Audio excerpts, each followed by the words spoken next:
TVS king cargo ৰাইজে ইমানেই কিনিছে, তো ইয়াত এনেকুৱা কি ফিচাৰ্ছ আছে যে ৰাইজে ইমান টিভিএছ কিং কাৰ্গো লৈছে।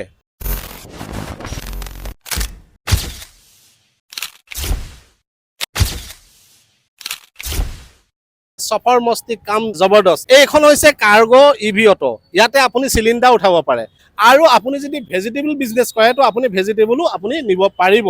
এতিয়া কথা হ'ল এই কাৰ্গো ইভি অটোখনৰ প্ৰাইচ কিমান, কিমান কেজি আপোনালোকে উঠাই লৈ যাব পাৰিব, বডি চাইজ কিমান আৰু ইয়াৰ ফিচাৰ্ছ কি আছে, সকলোখিনি মই কৈ আছোঁ। তো ভিডিঅ'টো আপোনালোকে শেষলৈকে চাব, কিয়নো যদি আপোনাৰ এখন কাৰ্গো প্ৰয়োজন হৈ আছে তেতিয়াহ'লে মই আপোনালোকক ক'ব বিচাৰিছোঁ টিভিএছ HD আপুনি কাৰ্গো ল'ব পাৰে, কিয়নো এই কাৰ্গোখনত টিভিএছৰ ফালৰ পৰা ইমানেই ধুনীয়া ফিচাৰ্ছ দিছে, যিটো ফিচাৰ্ছ আপোনালোকে শুনিলে হতভম্ব হ'ব। আপোনাৰ ঘৰত এটা ডিষ্ট্ৰিবিউটৰ আছে আৰু সেই ডিষ্ট্ৰিবিউটৰটোৰ কাৰণে আপুনি এখন কাৰ্গো বিচাৰিছে, চ' মই আপোনালোকক ছাজেষ্ট কৰোঁ আপোনালোকে ইভি চইচ কৰিব পাৰে। 3 ঘণ্টা 10 মিনিটত আপোনালোকে ফুল চাৰ্জ কৰিব পাৰিব। 80-90 টকাৰ ভিতৰত আপুনি চাৰ্জ কৰি গোটেই দিনটো চলাই থাকিব পাৰিব TVS king cargo EV auto. আৰু এই কাৰ্গো ইভি অটো আপোনালোকে ল'বলৈ যদি বিচাৰে তেতিয়াহ'লে আপোনালোকে টিভিএছ কোম্পানী ল'ব পাৰে। প্ৰথমতে মই এই টিভিএছ কাৰ্গো ইভি অটোখনৰ প্ৰথমতে ফ্ৰণ্ট লুকছটো দেখাইছোঁ, চাওক। ইয়াতে তেওঁলোকে ফ্ৰণ্টত যিখন উইণ্ডচিল আছে, এই উইণ্ডচিলটো ইয়াৰ পৰা ইয়ালৈকে একদম ধুনীয়াকৈ তেওঁলোকে ষ্ট্ৰাকচাৰটো বনাইছে, আৰু ইয়াৰ যিটো হেডলাইট আছে ক'ৰবাত যদি ঠক্কৰ যদি লাগে তেতিয়া হেডলাইটত টাচ নহয়। ছাইড মিৰৰটোত তেওঁলোকে ডবল ফল্ড কৰি দিছে, দেখিছেনে? ডবল ফল্ড কৰি দিছে, আৰু আপোনাৰ যেনেকৈ ইচ্ছা যায় আপুনি তেনেকেই ফল্ড কৰি ল'ব পাৰে। এই উইণ্ড'খন কি হয়, কেতিয়াবা এনেকৈ ফল্ড কৰিব লাগে অটোবিলাকৰ, কিন্তু ইয়াতে আপুনি উইণ্ড'খন এনেকৈ পেলাই ধুনীয়াকৈ উঠাব পাৰে। দেখিছেনে? মই ধুনীয়াকৈ উঠাই দেখুৱাই দিছোঁ। আৰু কাৰ্গোখনত অকণমান বেলেগ ফিচাৰ্ছ দিছে।